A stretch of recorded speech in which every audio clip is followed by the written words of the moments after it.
Hello there and welcome to the Business News Summary on Independent Television, Abuja. I am Nkiru Obuli. Starting off, the Minister of Finance, Mrs. Zainab Ahmed, has said that the federal government spends about 70% of the revenue inflow into the Consolidated Revenue Fund account on recurrent expenditure. Let's join Joseph Kadri for this and more news on business.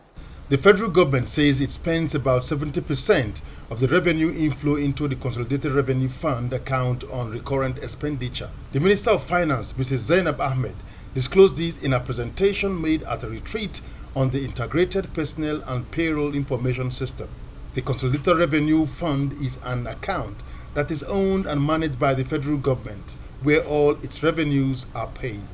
The IPPIS scheme, which commenced in 2007, is one of the federal government's reform initiatives designed to centralize payroll and payment system, facilitate convenient workers' remuneration with minimal wastage, aid manpower training and budgeting. She described a situation where 70% of the federal government revenue was spent on recurrent as worrisome, adding that if not corrected, it would not free the much-needed resources for improving the standard of living of the people. She said that the concept of IPPIS was an integral part of the federal government's public finance reform initiative aimed at ensuring transparency and reducing the cost of governance. The finance minister says through the successful execution of policies, projects and programs enshrined in this year's budget, massive jobs will be created. She added that issues of insecurity, poverty and poor standard of living will be faced squarely through the implementation of programs contained in the budget.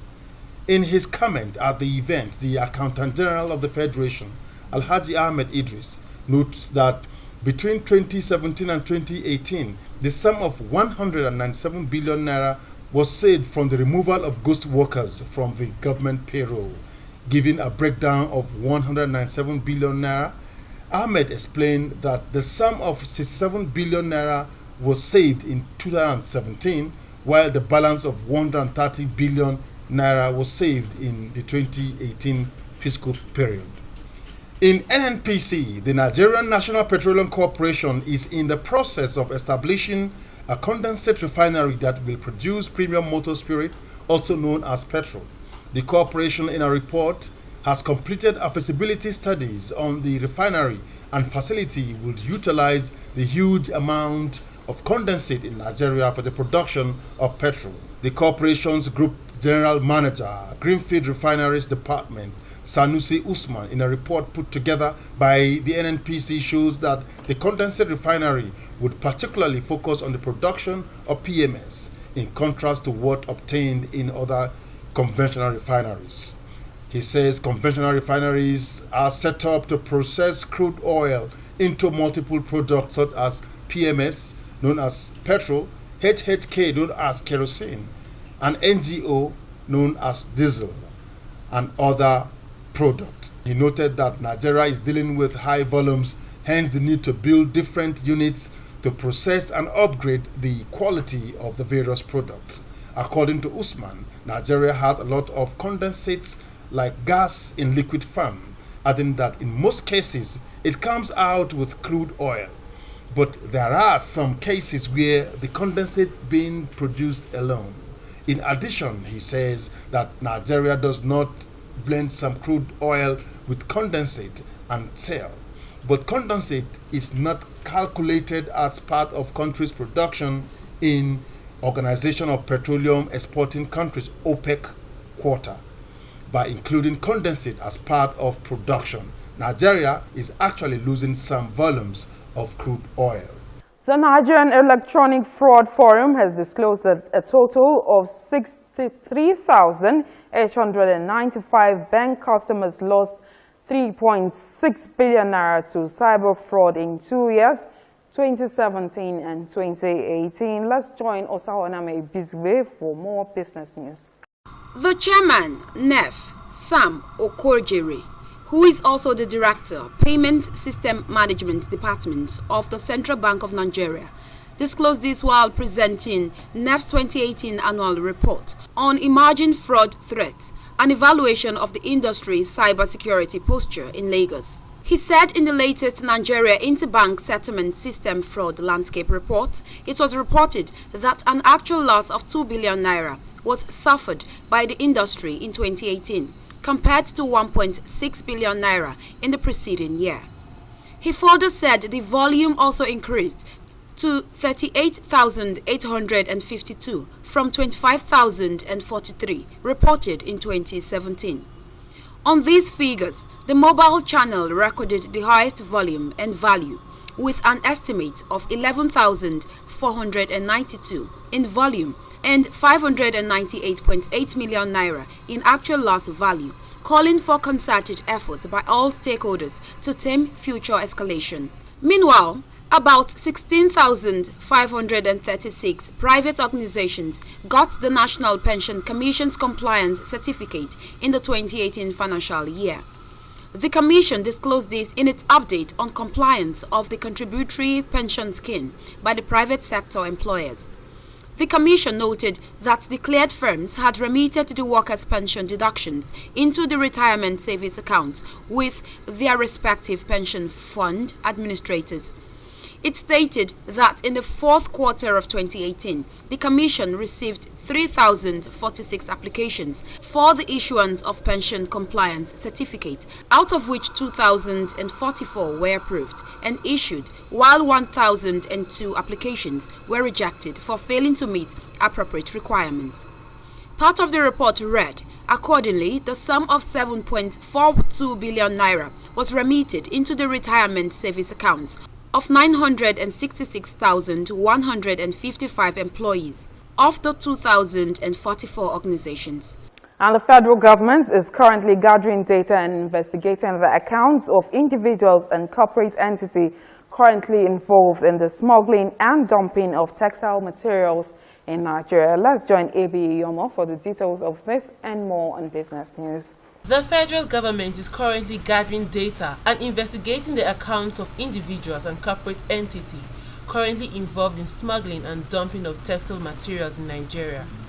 The Central Bank Governor, Godwin Emefiele, said this while inaugurating the distribution of cotton seeds and other inputs to over 100,000 cotton farmers in Katsina for the 2019 farming season on Monday. The program aimed at reviving Nigeria's cotton, textiles and garment sector are improving cotton production from 80,000 tons produced in 2018 to over 300,000 tons by 2020. He added that banks in Nigeria will be barred from conducting any banking business with the companies, their owners and top management. Emefiele also revealed that National Committee on Revamping the Cotton, Textile and Garment Sector has been constituted to drive the initiative to achieve self-sufficiency in cotton production and textile materials within a span of 5 years. He said the move would also reduce the amount spent by Nigeria on imported textiles and ready-made clothing, estimated at about $4 billion annually. The Nigerian Financial Intelligence Unit has vowed sanctions for any commercial bank which allowed transactions from local government accounts without monies first reaching the local government account. In addition, the agency said no cash withdrawal exceeding 500,000 per day could be made from any local government account with effect from June 1, 2019, noting that any transaction must be done through valid checks or electronic fund transfer. The NFIU, in an email statement by its acting chief media analyst, Ahmed Diko, on Monday, directed all financial institutes, relevant stakeholders, public servants and the public to ensure full compliance with the provision of the guidelines, which has been submitted to financial institutes and relevant enforcement agencies. It stated that the directive was sequel to findings which indicated that cash withdrawals and transactions of the state and joint local government accounts pose the biggest corruption, money laundering and security threats at the grassroots levels and to the financial system and the country as a whole. The Senate has asked the 36 states governments and the FCT administration to fully support the implementation of the new Nigerian Financial Intelligence Unit guidelines to promote good governance at the local government areas and restore governance at the grassroots levels. Senate reads the resolution after deliberating on a motion on the NFIU and local government finances Wednesday at plenary. National Assembly's correspondent Osawaname Bizwe reports that the motion was moved by Niger North Senator Sabi Abdullahi. The launch of the Nigerian Financial Intelligence Unit guidelines is in line with the federal government's bid to check mass looting by local government officials and diversion of local government funds by state governments. It is also meant to restore financial autonomy to local government.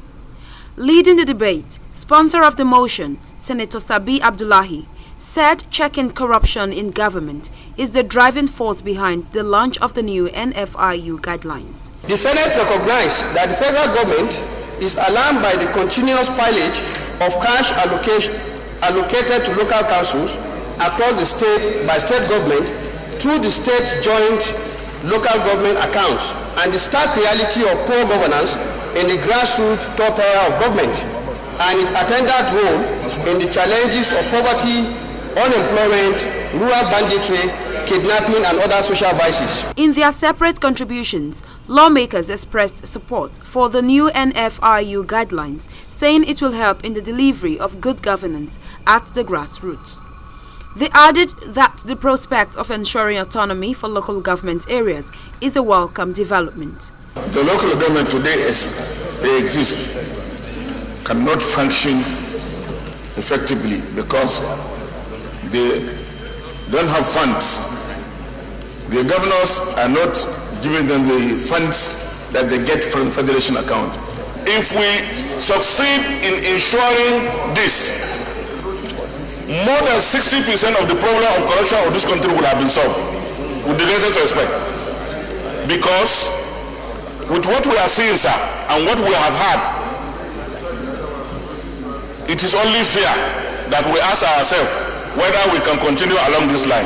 And I'm of the opinion that we cannot continue, and that we must come together and ensure that local government revenues, are allowed to be channeled to those concerned so that there can be even development in accordance with the wishes and aspirations of the framers of our constitution. In line with this motion and in support of the NFIU, it is better that our relevant committee should also liaise with the NFIU to ensure that whatever guideline they're coming up with does not conflict with our constitution. The time of local administration has come, and I believe we are going to be part and parcel of this fantastic decision to liberate the local government from the shackles of some of the state governors. The Senate also urged the NFIU and all financial institutions to support the implementation of the new guidelines with diligence and professionalism, while calling on the federal government to urgently fund the operations of the new NFIU. Osawaname Bizube, ITV News, Abuja. The Central Bank of Nigeria, CBN, says that there are over 8 billion pieces of different denominations of Nigerian currencies valued at 2.15 billion naira in circulation in Nigeria as at March 2019. Let's join Blessing Umaru for the details of this and more on Business News. The Central Bank of Nigeria, CBN, has disclosed that there are over 8 billion naira pieces of different denominations of Nigerian currencies valued at 2.15 billion naira in circulation in the country as at March 2019. Manager in the CBN Currency Operations Department, Elizabeth Kwage, who made this known in Makurdi, regretted that large chunk of the currency suffers abuse by Nigerians. Kwage lamented that the naira, which was the symbol of pride to all Nigerians, was being manhandled and mutilated in a manner that was not befitting of a country's currency. The Nigeria Stock Exchange is set to list North-South Power Company Limited 8.5 billion naira corporate infrastructure green bond on the floor of the exchange Wednesday. The 15-year Series 1 guaranteed fixed-rate senior green infrastructure bond would be offered at 15.60% and would mature in 2034. The chairman, North-South Power Company, Mr. Ibrahim Aliu, described the success of the bond issuance as a significant milestone in the company's long-term corporate strategy. He said it demonstrated the company's market leadership, innovation, and commitment to the highest standard of environmental, social, and corporate governance. And we'll go on a short break now and bring you more business reports. Please stay with us. The Nigerian child deserves the best. ITV Abuja, in recognition of how special the Nigerian child is, brings to you Children's Day Fiesta Royale. Special feature, talk on upholding the dignity of the girl child. There will be plenty of games and competitions, comedy, music and dances. You just have to be there. Date, 27th May 2019. Time, 9 a.m. prompt. Venue, Eric Villaggio Event Center, Kubwa. Gate fee, 1,000 naira only. For inquiries, call. We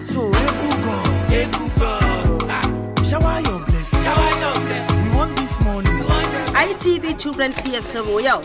The Nigerian child is royalty. Independent television is live 24 hours on GoTV, channel 107, Star Times, channel 130. And now you can watch from any part of the world on Roku TV, Smart TV, Amazon Fire TV, and Android TV for your favorite programs, news, current affairs, and lots more. You don't want to miss our objective and balanced reportage, entertainment, and sports. Now follow us via our social media channels on Twitter at ITV Radio NG. Subscribe to our YouTube channel, youtube.com/ITV Radio NG. Like our Facebook page, facebook.com/ITV Radio NG. Visit our website for more news stories and lots more. ITVRadioNigeria.com. Watch ITV via live streaming on the internet. ITVRadioNigeria.com/live and click on the TV stream option. Also remember to visit your mobile app store and download the ITV app so you can watch on the go. Independent television, certainly the best. You're still watching the Business News Summary on Independent Television Abuja. To other reports now, the federal government has urged the newly constituted board of the National Bureau of Statistics to work in harmony with the management of the agency to actualize its goals. The Minister of Budget and National Planning, Senator Udoma Udoma, said this Thursday while inaugurating the board members as constituted and approved by the Senate. He used the occasion to inform members that the appointment is on a part-time basis. So the NBS is indeed a very, very important organization and agency with a very high reputation. And it plays a very important role in nation building. So the need for a supportive governing board cannot be emphasized, because of the importance of the role of that agency. However, it is important to point out that your appointment is on a part-time basis. You are required to work with the management of the National Bureau of Statistics to inter alia determine its mission and long-term strategy, roles, and responsibilities, and develop strategies to promote sustainable and cost-efficient activities of the Bureau. Responding on behalf of the inaugurated board, the chairman, Dr. Kabiru Nekaura, called for improved funding for the agency, stressing that generation of competent data requires adequate funding. You need to assist, and when you assist, you mean the funding of the institution is very low. And there must be a way of getting the weight, because you can't get data without spending money. The inaugurated board of the agency, which was deferred a year ago due to pending confirmation by the Senate, has 6 political appointees and 9 institutional members, including the Central Bank of Nigeria, Ministries of Finance, Education, Agriculture, and the Nigerian National Petroleum Corporation, NNPC. The Group Managing Director, Nigerian National Corporation, NNPC, Mr. Mekanti Baru, says only 7 out of the 87 deep-water oil blocks in Nigeria are producing, while 6 are different phases of development. Let's join Lulu Bangkong for more news on business. The Group Managing Director of the NNPC, in a statement made available to journalists by the NNPC in Abuja, said the economy must be able to deliver the required growth aspirations or adequately support the demands of tomorrow. He said more than half of the deepwater blocks were open and urged players in the oil and gas sector to start to create adequate linkages to the local economy, while promising that the NNPC will continue to support planned deepwater projects as it ensures adequate local participation. Baru also said deepwater operations in the country had generated revenue exceeding $180 billion. The Minister of Transportation, Mr. Rotimi Amechi, says the federal government has approved the construction for Warri Seaport at a cost of about $3.9 billion and also awarded the contract for the Abuja-Warri rail line. Amechi told newsmen in Abuja that government also approved the linking of Abuja to Itakpe to Warri, then from Warri rail to the seaport.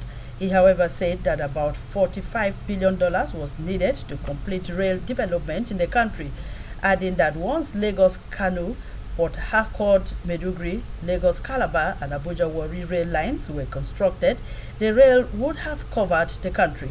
According to him, the government has now spent over $3 billion so far on all the ongoing projects.